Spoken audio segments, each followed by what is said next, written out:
একাদশ ও দ্বাদশ শ্রেণীর শিক্ষার্থী বন্ধুরা, তোমাদেরকে স্বাগত জানিয়ে আমরা আমাদের আজকের ক্লাস শুরু করতে যাচ্ছি।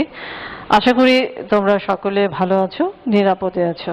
শিক্ষার্থী বন্ধুরা, গত ক্লাসে আমরা মানুষের চোখ নিয়ে আলোচনা করেছিলাম। আজকে আমরা চোখের পরে যে বিষয়টি নিয়ে আলোচনা করব সেটি হচ্ছে মানুষের কান বা শ্রবণ অঙ্গ। শিক্ষার্থী বন্ধুরা, তাহলে চলো আমরা আমাদের আজকের আলোচনায় ফিরে যাই। সেটি হচ্ছে মানুষের কান। এখানে মানুষের কানের একটি লম্বচ্ছেদের ছবি তোমরা দেখতে পাচ্ছ, চিত্র দেখতে পাচ্ছ। মানুষের কানকে যদি আমরা ভাগ করি তাহলে তিনটি অংশে ভাগ করা যায়। একটি হচ্ছে বহিকর্ণ, এখান থেকে এই অংশ পর্যন্ত বিস্তৃত, এই অংশটিকে বলা হয় বহিকর্ণ। এরপরে অন্তঃকর্ণের আগ পর্যন্ত, বহিকর্ণের পর থেকে অন্তঃকর্ণের আগ পর্যন্ত এই অংশটিকেও হচ্ছে মধ্যকর্ণ, এটিকে বলা হয়। এবং ভিতরের এই অংশটুকুকে বলা হয় অন্তঃকর্ণ। তাহলে বন্ধুরা, তোমরা জানলে মানুষের কানের প্রধানত তিনটি অংশ আছে। একটি হচ্ছে বহিকর্ণ, মধ্যকর্ণ এবং অন্তঃকর্ণ। বহিকর্ণ এর কতগুলো অংশ আছে, নামগুলো আমরা একে একে জেনে নিই যে কি আছে। চোখের বাইরের যে অংশ, কানের বাইরের যে অংশটি আমরা জানি, এই বাইরের দেখতে পাই, বাইরে থেকে এই অংশটিকে বলা হয় পিনা বা কর্ণছত্র। এটি মূলত তরুণাস্থি নির্মিত, প্রসারিত এবং লোমশ অংশ। এই অংশটি তরুণাস্থি দিয়ে গঠন হয়ে থাকে, প্রসারিত একটি অংশ, এবং এর ভিতরে দেখা যায় যে লোম বা রোম থেকে থাকে। কোনো শব্দ ভালোভাবে শোনার জন্য আমরা কি করে থাকি, যে দিক থেকে শব্দ আসে মাথাকে সেদিকে ঘুরিয়ে থাকি, কানের ছিদ্রকে সেদিক নেওয়ার চেষ্টা করে থাকি। বাইরের কানের এই বাইরের পিনা অংশটি কি করে, শব্দ তরঙ্গকে সংগ্রহ করে, কেন্দ্রীভূত করে এবং কানের ভিতর বা কর্ণকুহরে প্রেরণ করে থাকে। মানুষের পিনার এই গঠনটি এমন যে আমরা যেদিক থেকে শব্দ আসছে শব্দ তরঙ্গের দিকে কানকে ঘোরালে পিনা কি করে থাকে, শব্দ তরঙ্গগুলোকে একীভূত করে কর্ণকুহরের ভিতরে প্রবেশ করিয়ে থাকে। কর্ণকুহর বা বহি অডিটরি মিটাস বা এক্সটার্নাল অডিটরি মিটাস বলা হয়ে থাকে। এটি কানের ছিদ্র পিনার কেন্দ্রে অবস্থিত। কানের ছিদ্র থেকে যে একটি সরু নালী পথ, অর্থাৎ পিনা কানের ছিদ্র, এটি এইখান থেকে একটি সরু নালী পথ সৃষ্টি হয়ে টিম্প্যানিক মেমব্রেন বা কানের পর্দা যেটিকে বলা হয়, এই টিম্প্যানিক মেমব্রেন পর্যন্ত বিস্তৃত এই নালী পথটিকে বলা হয় এক্সটার্নাল অডিটরি ক্যানেল বা বহি অডিটরি মিটাস বা কর্ণকুহর বলা হয়ে থাকে। এটি মোম গ্রন্থি ও সূক্ষ্ম রোম যুক্ত ত্বকে আবৃত থাকে। এর মাধ্যমে শব্দ তরঙ্গ টিম্প্যানিক মেমব্রেন বা পর্দায় পৌঁছে। এতে অবস্থিত মোম ও লোম কানের ভিতরের ধুলাবালি প্রবেশে বাধা দেয় এবং জীবাণু নাশ করে। এটি টিম্প্যানিক পর্দার অনুকূল উষ্ণতা ও আর্দ্রতা বজায় রাখে। অর্থাৎ বহি অডিটরি মিটাস বা এক্সটার্নাল অডিটরি ক্যানেল বা মিটাস এর ভিতরে কি থাকে, মোম গ্রন্থি এবং রোম যুক্ত থাকে, রোম যুক্ত ত্বকে আবৃত থাকে এবং মোম গ্রন্থি থাকে। ফলে এটি একটি যে আর্দ্রতা প্রয়োজন টিম্প্যানিক মেমব্রেনের জন্য সেটি বজায় রাখতে সহায়তা করে থাকে। ধুলাবালি বা অবাঞ্ছিত কোনো বস্তু কানের ভিতরে প্রবেশে বাধা প্রদান করে থাকে এবং জীবাণু নাশ করে থাকে। শিক্ষার্থী বন্ধুরা, তাহলে টিম্প্যানিক মেমব্রেন, আমরা এতক্ষণ এই যে পর্দাটিকে বলেছি, এই পর্দাটির নাম অর্থাৎ বহি অডিটরি মিটাস শেষ হয়েছে একটি পর্দাতে গিয়ে, সেটির নাম হচ্ছে টিম্প্যানিক মেমব্রেন বলা হয়ে থাকে। একটি ডিম্বাকার স্থিতিস্থাপক পর্দা হচ্ছে টিম্প্যানিক মেমব্রেন বা পর্দা। এর বাইরের দিকটি অবতল, ভিতরের দিকটি উত্তর। এর সাথে মেলিয়াস যুক্ত থাকে, অর্থাৎ মানুষের কানে যে অস্থিগুলো রয়েছে মেলিয়াস ইনকাস স্ট্যাপিস, সেই মেলিয়াস যুক্ত থাকে হচ্ছে টিম্প্যানিক মেমব্রেনের সাথে। শব্দ তরঙ্গ যখন বহি অডিটরি মিটাসের মাধ্যমে টিম্প্যানিক মেমব্রেনে পৌঁছে এটিকে কম্পিত হয়, তখন এর কাজ শব্দ তরঙ্গের ফলে এটি কম্পন তৈরি করে থাকে এবং সেই কম্পন মধ্যকর্ণে পৌঁছে দিয়ে থাকে টিম্প্যানিক মেমব্রেন। তাহলে বহিকর্ণের যে অংশগুলো, সেই অংশগুলো কি কি আমরা দেখলাম। কানের বাইরের যে তরুণাস্থি নির্মিত বড় অংশটি আছে এটিকে বলা হয় পিনা বা কর্ণছত্র, এবং কর্ণছত্র থেকে যে একটি লম্বা নালী ছিদ্র, এখানে যে এই রন্ধ্র বা ছিদ্রের মধ্য দিয়ে একটি নালী টিম্প্যানিক মেমব্রেন পর্যন্ত বিস্তৃত আছে, এটাকে বলা হয় এক্সটার্নাল অডিটরি ক্যানেল বা মেটাস, এবং এটি শেষ হয়েছে একটি পর্দার মতো স্থানে, সেই পর্দাটিকে বলা হয় হচ্ছে টিম্প্যানিক মেমব্রেন। মধ্যকর্ণ, এখন আমরা জানব মধ্যকর্ণের অংশগুলো কি কি আছে। মধ্যকর্ণের তিনটি অস্থি বা হাড় রয়েছে, ছোট ছোট তিনটি অস্থি রয়েছে। এই অস্থি তিনটি হচ্ছে মেলিয়াস, এটিকে বলা হয় মেলিয়াস, ইনকাস এবং স্ট্যাপিস। মেলিয়াস আমরা আগেই জেনেছি টিম্প্যানিক মেমব্রেনের সাথে যুক্ত থাকে। ইনকাস এক পাশে মেলিয়াস, অন্য পাশে স্টেপিসের সাথে যুক্ত থাকে, এবং মানুষের দেহের সবচেয়ে ছোট যে হাড় সেটি হচ্ছে স্টেপিস, এখানে অবস্থান করে থাকে। এবং তাহলে তিনটি হাড় রয়েছে বা কর্ণাস্থি রয়েছে, সেই কর্ণাস্থি তিনটি হচ্ছে কি কি, মেলিয়াস, ইনকাস এবং স্টেপিস। স্টেপিস একদিকে ইনকাসের সাথে যুক্ত থাকে, অন্যদিকে ফেনেস্ট্রা ওভালিস নামক ছিদ্রের গায়ে বসানো থাকে। এটি মানবদেহের ক্ষুদ্রতম অস্থি। তাহলে স্টেপিস কার কার সাথে যুক্ত থাকে, এক পাশে থাকে ইনকাসের সাথে, আরেক পাশে যুক্ত থাকে একটি ছিদ্রের গায়ে, সেটির নাম হচ্ছে ফেনেস্ট্রা ওভালিস। সেই ছিদ্রটিকে বলা হয়ে থাকে ফেনেস্ট্রা ওভালিস। দুটো ছিদ্র আছে, একটি হচ্ছে ফেনেস্ট্রা রোটান্ডা আর একটি হচ্ছে ফেনেস্ট্রা ওভালিস। স্টেপিস যুক্ত থাকে হচ্ছে ফেনেস্ট্রা ওভালিসের সাথে। মধ্যকর্ণের প্রাচীরে পেরিওটিক অস্থিতে গঠিত, তবে এখানে দুটো ছিদ্র পথ আছে, আগেই বলেছি দুটো ছিদ্র আছে, একটিকে ফেনেস্ট্রা ওভালিস এবং নিচের দিকে গোল, এটি উপরের দিকে থাকে। নিচের দিকে যে ছিদ্রটি আছে এটির নাম হচ্ছে ফেনেস্ট্রা রোটান্ডা। নিচের দিকে উপরের ছিদ্রটির নাম ফেনেস্ট্রা ওভালিস, নিচের ছিদ্রটিকে বলা হয় ফেনেস্ট্রা রোটান্ডা। ফেনেস্ট্রা ওভালিসের মাধ্যমে শব্দ মধ্যকর্ণ থেকে অন্তকর্ণে প্রবেশ করে। শব্দ তরঙ্গ কক্লিয়া প্রবেশের পর অবশেষে ফেনেস্ট্রা রোটান্ডার মাধ্যমে বাইরে চলে আসে, অর্থাৎ শব্দ তরঙ্গ টিম্প্যানিক মেমব্রেন থেকে মেলিয়াস, সেখান থেকে ইনকাস, সেখান থেকে স্ট্যাপিস হয়ে ফেনেস্ট্রা ওভালিসের মাধ্যমে অন্তকর্ণের কক্লিয়া পৌঁছানোর পর অতিরিক্ত শব্দ তরঙ্গ যেটি, সেটি বের হয়ে আসে হচ্ছে ফেনেস্ট্রা রোটান্ডার মাধ্যমে। অন্তকর্ণ, এই অন্তকর্ণের এই অংশটুকুকে এই অংশটুকু হচ্ছে অন্তকর্ণ, অর্থাৎ মধ্যকর্ণের পরের অংশটুকুই হচ্ছে অন্তকর্ণ। প্রত্যেক অন্তকর্ণ কলটির শ্রুতিকোচর বা অডিটরি ক্যাপসুলের পেরিওটিক অস্থির অভ্যন্তরে অবস্থান করে থাকে। অন্তকর্ণের প্রধান অংশ হল মেমব্রেনাস ল্যাবিরিন্থ নামক একটি জটিল গঠন। এর অভ্যন্তরে অ্যান্ডোলিফ তরল পদার্থ থাকে, অর্থাৎ অন্তকর্ণের ভিতরে বাইরের যে আবরণটা মেমব্রেনাস ল্যাবিরিন্থ বলে, এবং এর ভিতরে যে তরল পদার্থ থাকে, যেখানটাতে অন্তকর্ণের যে অংশগুলো বসানো থাকে সেই তরলগুলোকে বলা হয় অ্যান্ডোলিফ। অস্থিময় ল্যাবিরিন্থ দ্বারা মেমব্রেনাস ল্যাবিরিন্থ পরিবেষ্টিত থাকে।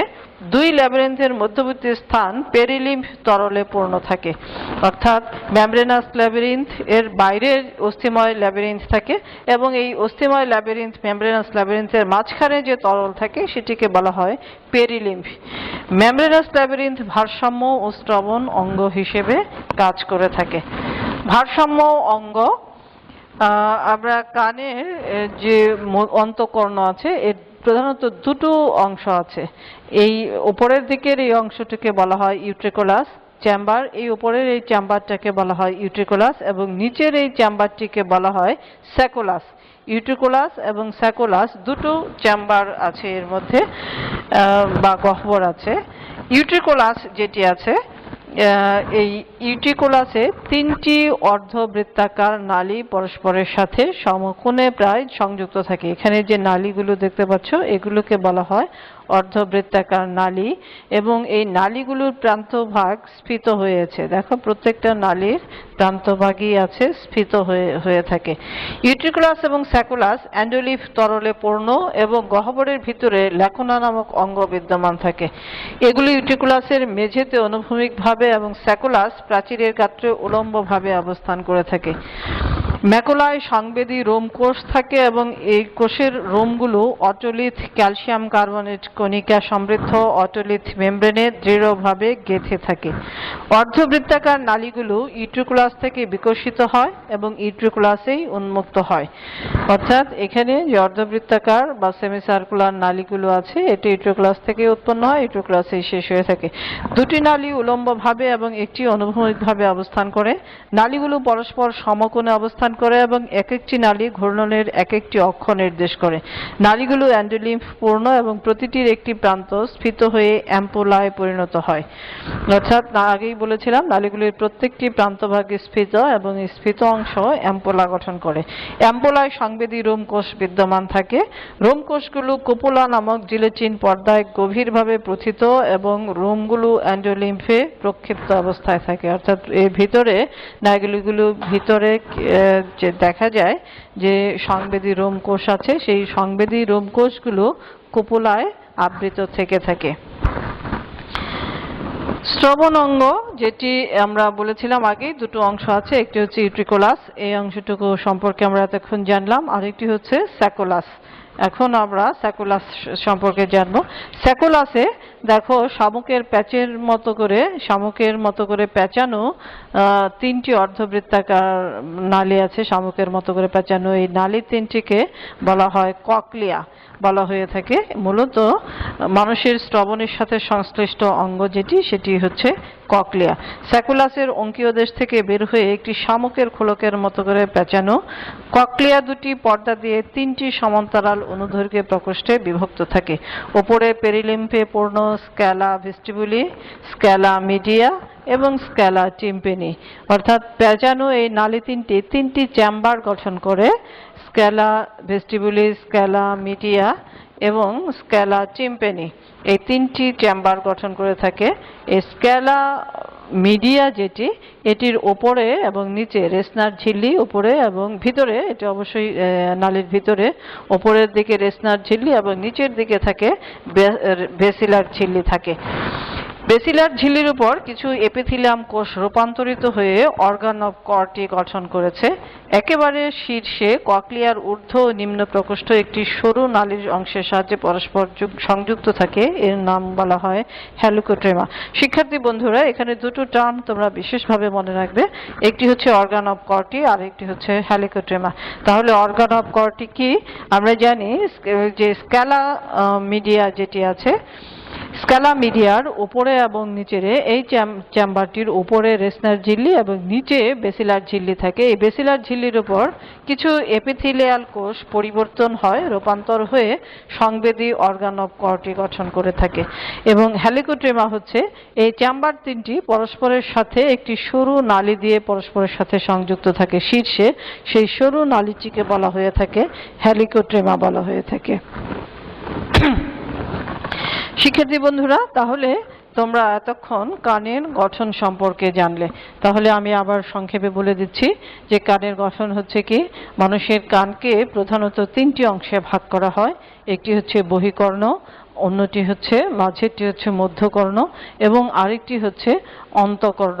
শিক্ষার্থী বন্ধুরা, তাহলে বহিকর্ণ যে অংশটি আছে সেই অংশটির মধ্যে অংশগুলো হচ্ছে পিনা বা কর্ণছত্র এবং সরু একটি নালী আছে মধ্যকর্ণ পর্যন্ত বিস্তৃত।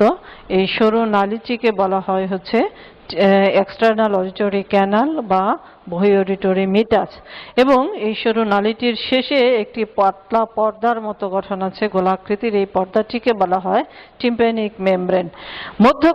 মধ্যকর্ণের অংশগুলোর মধ্যে রয়েছে মধ্যকর্ণে পরস্পর সংলগ্ন তিনটি কর্ণাস্থি আছে, মেলিয়াস, ইনকাস এবং স্টেপিস। মেলিয়াস সংযুক্ত থাকে হচ্ছে এক প্রান্ত সংযুক্ত থাকে টিম্প্যানিক মেমব্রেনের সাথে, অপর প্রান্ত ইনকাসের সাথে। ইনকাস স্টেপিস এবং মেলিয়াসের সাথে সংযুক্ত থাকে। স্টেপিস সংযুক্ত থাকে এক পাশে ইনকাসের সাথে, অন্য পাশে সংযুক্ত থাকে অন্তঃকর্ণ এবং মধ্যকর্ণের মাঝে যে ছিদ্র রয়েছে, দুটো ছিদ্র, উপরের দিকে ছিদ্রকে বলা হয় ফেনেস্ট্রা ওভালিস এবং নিচের দিকে ফেনেস্ট্রা রোটান্ডা। এই ফেনেস্ট্রা ওভালিসের সাথে সংযুক্ত থেকে থাকে হচ্ছে স্টেপিস। মধ্যকর্ণের আরেকটি গুরুত্বপূর্ণ অংশ হচ্ছে ইউস্টেশিয়ান টিউব বা ইউস্টেশিয়ান নালিকা। মধ্যকর্ণ থেকে গলবিল পর্যন্ত বিস্তৃত একটি সরু নালী আছে, এই নালীকে বলা হয় ইউস্টেশিয়ান টিউব বা ইউস্টেশিয়ান নালিকা বলা হয়ে থাকে। মানুষের কানের ভিতরের যে অংশগুলো আছে, ভিতরের অংশটিকে বলা হয় অন্তঃকর্ণ। এই অন্তঃকর্ণ মূলত দুটো অংশ আছে, একটি হচ্ছে ইউট্রিকুলাস আর একটি হচ্ছে স্যাকুলাস। উপরের দিকের অংশটি চেম্বারটিকে বলা হয় ইউট্রিকুলাস এবং নিচের দিকের অংশটিকে বলা হয় স্যাকুলাস। ওপরে আমরা জানি যে অন্তঃকর্ণটির ভিতরে মেমব্রেনাস ল্যাবিরিন্থ দ্বারা আবৃত থাকে এবং বাইরে আরেকটি আস্তরণ থাকে, সেটি এই দুই ল্যাবিরিন্থ বা মেমব্রেনের মাঝখানে এক ধরনের তরল থাকে যাকে বলা হয় পেরিলিম্ফ, এবং অন্তঃকর্ণের ভিতরে যে তরল, মেমব্রেনাস ল্যাবিরিন্থের ভিতরে যে তরল থাকে যাকে বলা হয় অ্যান্ডোলিম্ফ। অ্যান্ডোলিম্ফে পূর্ণ থাকে এবং এর দুটো চেম্বার, উপরের দিকে ইউট্রিকুলাস, এই ইউট্রিকুলাসটি ভারসাম্য রক্ষাকারী অঙ্গ হিসেবে কাজ করে। ইউট্রিকুলাসে তিনটি পরস্পর সংলগ্ন অর্ধবৃত্তাকার নালী বা সেমিসার্কুলার ক্যানাল বা নালী সংযুক্ত আছে। নালীগুলো প্রায় সমকোণে অবস্থান করে থাকে উলম্বভাবে এবং একটি সমান্তরালভাবে অবস্থান করে থাকে। নালীগুলোর প্রান্তভাগ স্ফীত হয়েছে, স্ফীত অংশগুলোকে অ্যাম্পোলা বলা হয়। অ্যাম্পোলার ভিতরে রোমযুক্ত ওটোলিথ জাতীয় পদার্থ আছে, রোমযুক্ত কিছু সংবেদী অংশ আছে যেগুলো অ্যাম্পোলা দ্বারা অর্থাৎ ওটোলিথ দিয়ে, যেগুলো কি কোপোলা দিয়ে যেগুলো আবৃত থেকে থাকে। অন্তঃকর্ণের নিচের দিকের যে অংশটি আছে এটিকে বলা হয় স্যাকুলাস। স্যাকুলাসে তিনটি শামুকের মতো প্যাঁচানো নালী রয়েছে। এই নালীর শামুকের মতো প্যাঁচানো এই নালিকাগুলোর গঠনকে বলা হয় ককলিয়া। ককলিয়ার তিনটি চেম্বার আছে, স্ক্যালা ভেস্টিবুলাস, স্ক্যালা মিডিয়া এবং স্ক্যালা টিম্প্যানি। এই তিনটি চেম্বারের মাঝের চেম্বার যেটি, সেটিকে বলা হয়ে থাকে স্ক্যালা মিডিয়া। এই স্ক্যালা মিডিয়ার উপরে এবং নিচে, ভিতরে, স্ক্যালা মিডিয়ার ভিতরে, উপরে এবং নিচে এক ধরনের আবরণ দিয়ে আবৃত থাকে। সেই আবরণকে বলা হয়, উপরের আবরণটিকে বলা হয় রেসনার ঝিল্লি এবং ভিতরের নিচের আবরণটিকে বলা হয় বেসিলার ঝিল্লি। এই বেসিলার ঝিল্লির উপর এক ধরনের সংবেদী এপিথেলিয়াল রূপান্তরিত কোষ থাকে। সেই সংবেদী কোষ থাকে যেটি শ্রবণে সহায়তা করে থেকে থাকে, সেটির নাম হচ্ছে অর্গান অফ কর্টি। এবং এই চেম্বার তিনটি, স্ক্যালা মিডিয়া, ভেস্টিবুলি এবং টিম্প্যানি, এই চেম্বার তিনটি শীর্ষে একটি সরু নালী দ্বারা পরস্পরের সাথে সংযুক্ত থাকে, সেটিকে বলা হয় হেলিকোট্রেমা। শিক্ষার্থী বন্ধুরা, আশা করি তোমরা কানের গঠন সম্পর্কে বুঝতে পেরেছ বা জানতে পেরেছ।